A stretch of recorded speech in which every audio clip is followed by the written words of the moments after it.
75 milliards de dollars, c'est la valeur des produits américains sur lesquels Pékin va imposer de nouveaux droits douaniers. La Chine a déclaré que cette mesure est une réponse aux augmentations tarifaires prévues par Washington qui s'élèvent à plus de 500 milliards de dollars sur les produits chinois.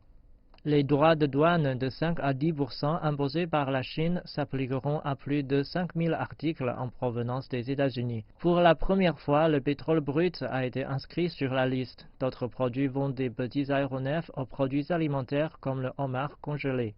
Le bureau des tarifs du Conseil des affaires d'État chinois a annoncé que certains droits entreront en vigueur le 1er septembre et que d'autres commenceront le 15 décembre, exactement en même date que les derniers droits douaniers américains portant sur des produits chinois d'une valeur d'environ 300 milliards de dollars entreront en vigueur.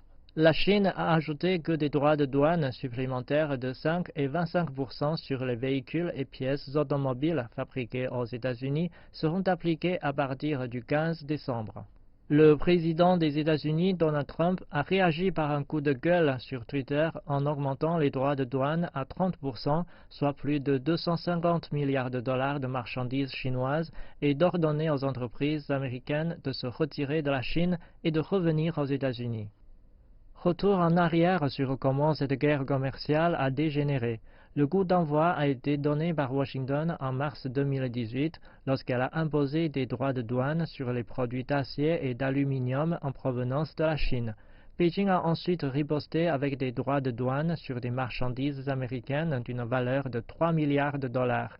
Et les augmentations de droits de douane égales à l'autre n'ont fait que s'aggraver depuis lors.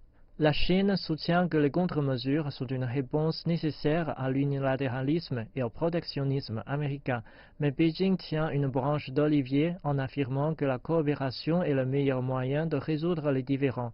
Même si les deux États tentent de négocier de bonne foi, le différend de longue date et les dernières augmentations tarifaires ne corroborent pas ce que le président américain a déclaré il y a plus d'un an. Les guerres commerciales sont bonnes et faciles à remporter.